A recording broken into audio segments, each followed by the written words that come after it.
जब भक्ति जब करता है तब प्रेम करने की कोशिश करता है, भगवान से प्रेम करने की कोशिश करता है। पॉइंट 1,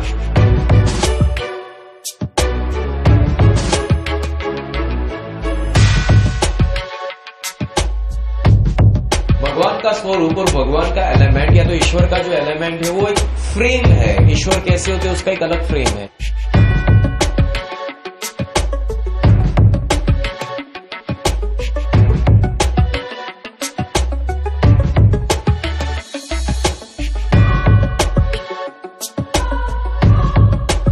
तुम्हारी सोच है, बस उसी सोच के हिसाब से अगर प्रभु मिले तो सही है, अदरवाइज नहीं।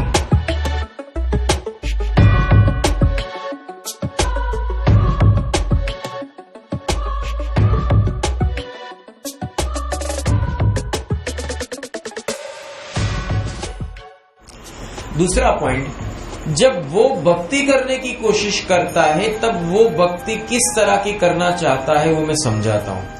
पहले तो भक्ति करने से पहले उसका एक माइंडसेट होता है कि भगवान कैसे होने चाहिए। जैसे वो सोचता है कि भगवान, अगर वो हनुमान जी की भक्ति करता है तो हनुमान जी मेरे पास में आएंगे, वानर का स्वरूप लेकर आएंगे, उनकी पूंछ भी होगी, पूंछ के ऊपर एक घंटी बांधी हुई होगी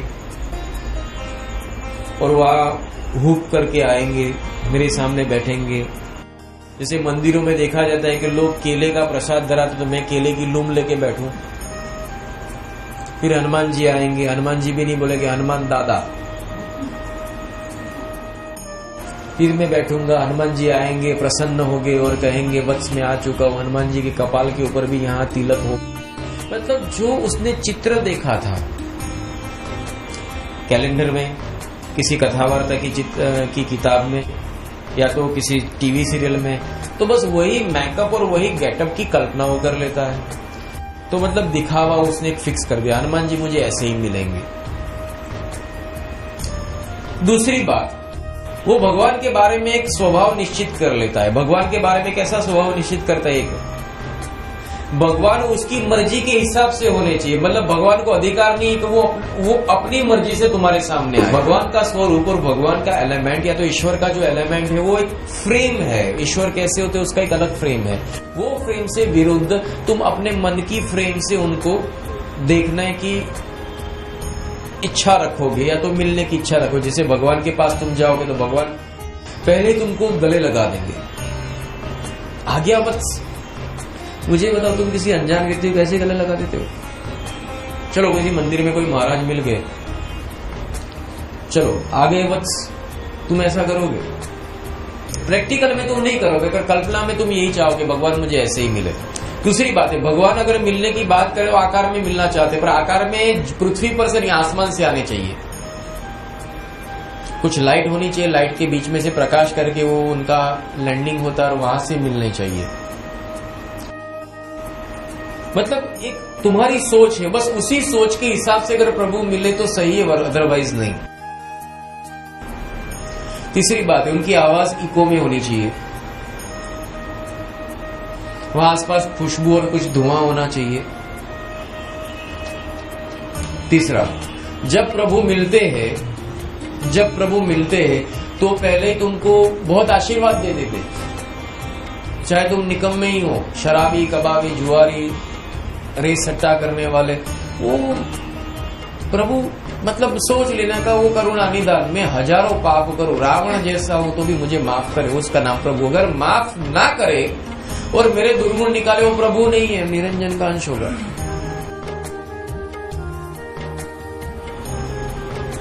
क्योंकि मनुष्य एक ही चीज सोचेगा, भगवान मतलब दयालु, और दयालु मतलब मेरे हजारों गुना, मतलब मैं गुना करने के लिए तो जन्म लिया हूं और मेरे एक एक गुना 100% झाड़ू पोछा करके साफ करके मुझे कुछ भी ना बोले, उसका नाम प्रभु। मुझे सुधारने की हरगिज कोशिश ना करे, उसका नाम प्रभु। और हाँ, अगर कोई दो बातें बोले तो बड़े प्रेम से और बड़े लिहाज से और बड़े सम्मान के साथ बोले। ऐसे डांट बांट के वो कुछ 10 लोगों के सामने, यार ऐसे कभी नहीं। वो प्रभु ही नहीं हो सकता। प्रभु तो करुणा निधान है। इतने करुणा निधान, जनरल डायर को माफ कर दिया था। जलियांवाला बाग के अंदर प्रभु ऐसे होने चाहिए। दूसरी बात, प्रभु वो होने चाहिए जो मुझे मेरी एक एक मुरादों को पूरी करे। अभी मुझे बहुत भूख लगी है, मैं खाना खाने गया पर पाव भाजी में मजा नहीं आई। अब रात के 12 बजे के कुछ तो मिलता नहीं है, सामने कोई चिकन की ला रही है, अब क्या करूं, मैं तो खाता तो नहीं हूं पर अभी भूख लगी है तो खा लूं। भूख लगी, खा लिया। खाने के बाद देखो मैंने पेट के अंदर मुर्गा चला दिया। पर प्रभु तुम जहां भी हो मुझे माफ कर देना। हम तो बेचारे हैं, हम नादान हैं, हम मजबूर हैं। एक दिवस उपवास करो तो मरगा हूं करो अंदर नाखो। बर्ड फ्लू वालो हो तो ये खबर नहीं, ये गमे तेवो होय।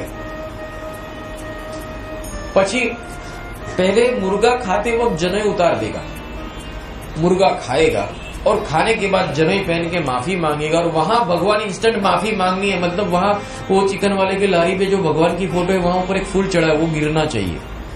फूल गिर गया, भगवान ने माफ कर दिया, चलो अच्छी बात है। अगर मेरा काम नहीं किया तो हम उसको बाइकआउट करेंगे। जैसे सिद्धनाथ महादेव में गए, सिद्धनाथ महादेव में 3 मन्नतें मांगी पर तीनों मन्नत मेरी पूरी ना हुई। सिद्धनाथ मंदिर के ऊपर बैन लगा दो और उसकी निंदा करो, ये मंदिर अपशुकन वाला है। हम जागनाथ महादेव पे जाएंगे। जागनाथ महादेव पे गए, मेरी मनोकामना पूर्ण हो गई। महादेव जागरूक है। लो,